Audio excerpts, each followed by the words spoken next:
Hello friends, welcome to Piya daily lifestyle. তো আজকে একটা ছোট্ট মিনি ব্লগ তোমাদের সাথে শেয়ার করছি। একটা মিনি ব্লগ নাও বলতে পারো। তো যাই হোক, আজকে সকালবেলা ঘুম থেকে উঠে ফ্রেশ হয়ে তারপরে কিছু কাজ বাজ ছিল, তারপরে দুপুরে রান্না বসিয়ে দিয়েছি। আর সারাদিনটা না মাম্মামের সাথেই আমার সময় কেটে যায়। ওকে স্কুলে দিয়ে আসা, নিয়ে আসা, ঘরের কাজ করা, এই সমস্তই না হয়ে যায়। তার মধ্যে না আমি ক্যামেরা অন করে যে তোমাদের সাথে আমি কি করছি না করছি, তো সেইগুলো যে শেয়ার করব, সেগুলো আর হয়ে ওঠে না। কারণ সবসময় যে ক্যামেরা অন করে কাজ করব সেটা এখনও অভ্যস্ত হইনি। তবে আশা করি অভ্যস্ত হয়ে যাব আস্তে আস্তে। কারণ আরও তো সবাই রয়েছে যারা ক্যামেরা অন করে কাজ করে। এই দেখো, আমাদের ছাদে ঝিঙে হয়েছিল, তো সেইগুলো মা সব তুলে নিয়ে এসেছে।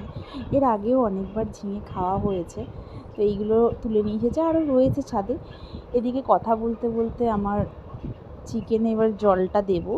অলরেডি কষানো কমপ্লিট হয়ে গেল, এবার জলটা দেব, তারপরে চিকেনটা হয়ে যাবে। আর এদিকে মাম্মাম তার মধ্যে বললো যে একটু কষা দাও, কষা খাবো।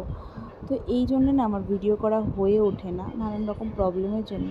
ওই যে সবসময় ক্যামেরা অন করে কাজ করতে অভ্যস্ত নই, তো আশা করি অভ্যস্ত হয়ে যাব। এই ছোট্ট ব্লগটা তোমাদের কেমন লাগলো অবশ্যই কমেন্টের মাধ্যমে জানাবে। তো আজকের মিনি ব্লগটা এই পর্যন্তই। নেক্সট কোনো মিনি ব্লগে দেখা হচ্ছে। Tata, bye bye.